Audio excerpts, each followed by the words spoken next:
तो हमारे साथ एमएलसी योगेश नौवार जी मौजूद है। योगेश जी, आज जयंत चौधरी जी ने अपने नए आवास में प्रवेश किया, साथ ही एंट्री राष्ट्रीय लोकदल में कई बड़े नेताओं की भी, कई स्टेट से नेताओं की, क्या कहना चाहिए? देखिए, राष्ट्रीय लोकदल का आकार दिन पर दिन बढ़ता चला जा रहा है।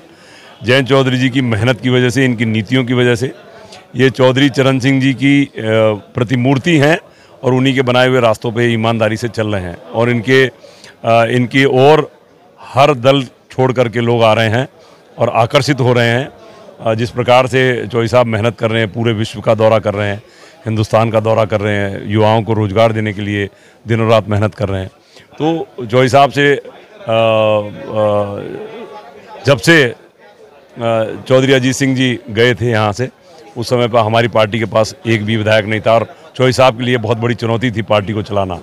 और जिस तरह से आप देख रहे हैं कि आज चारों सदनों में हमारे नुमाइंदे मौजूद हैं, पार्टी के कार्यकर्ता मौजूद हैं किसान मजदूरों की आवाज़ उठाने के लिए।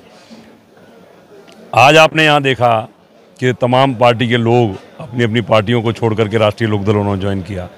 मैंने परसों अपने आवास पर तमाम लोगों, समाजवादी को छोड़कर, कांग्रेस को छोड़कर और बसपा को छोड़ करके तमाम मुसलमान भी आए थे, उनको मैंने अपनी पार्टी ज्वाइन कराई है।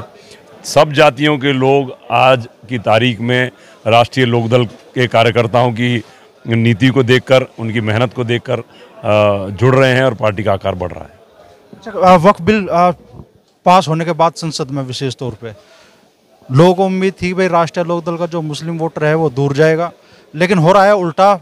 एक बड़ा सिलसिला शुरू हो गया है मुस्लिम नेताओं के, खासतौर पर समाजवादी पार्टी के नेताओं के राष्ट्रीय लोकदल में शामिल होने का। कैसे कहें, क्या आप उसे देखते हैं? वक्फ बोर्ड की जो ज़मीन है कहीं आप देखोगे गांव में मौजूद नहीं है।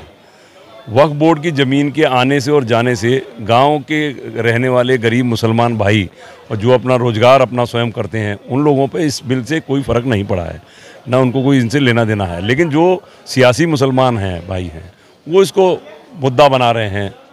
वो भारतीय जनता पार्टी के खिलाफ, राष्ट्रीय लोकदल के खिलाफ बना रहे हैं, लेकिन इससे कोई आम मुसलमान को कोई फ़र्क नहीं पड़ा है।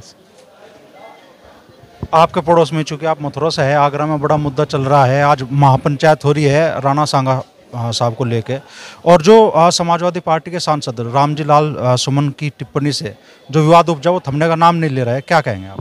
देखिए, रामजी लाल सुमन जी ने एक बेहुदा बयान दिया है और इस प्रकार के किसी भी धर्म के खिलाफ बोलना, किसी भी जाति के खिलाफ बोलना, ये सही नहीं है। और सबसे बड़ी तकलीफ़ की बात यह है कि अखिलेश जी उसकी बातों का समर्थन कर रहे हैं। ये बड़े अफसोस की बात है। ऐसे बिना बात के मुद्दे क्यों हमें चर्चा करनी है? इस प्रकार की किसी ये इतिहास को खोद करके लाना है, क्या सच है क्या गलत है, बिना जाने हुए किसी के बारे में खिलाफ बयान दे देना है, इसका हम विरोध करते हैं। और ये अच्छी बात नहीं है कि आप किसी भी जाति के लोगों के साथ, भावनाओं के साथ खेलने का काम कर रहे हैं। तो योगेश नौवार बड़ी बात कह रहे हैं, याद दिला रहे हैं कि जब जयंत चौधरी जी ने पार्टी की कमान संभाली थी तब पार्टी का एक भी जनप्रतिनिधि किसी संसद या विधानसभा में नहीं था। आज उनके नेतृत्व में पार्टी तरक्की कर रही है और वो आगे का भविष्य है और शानदार मानते हैं।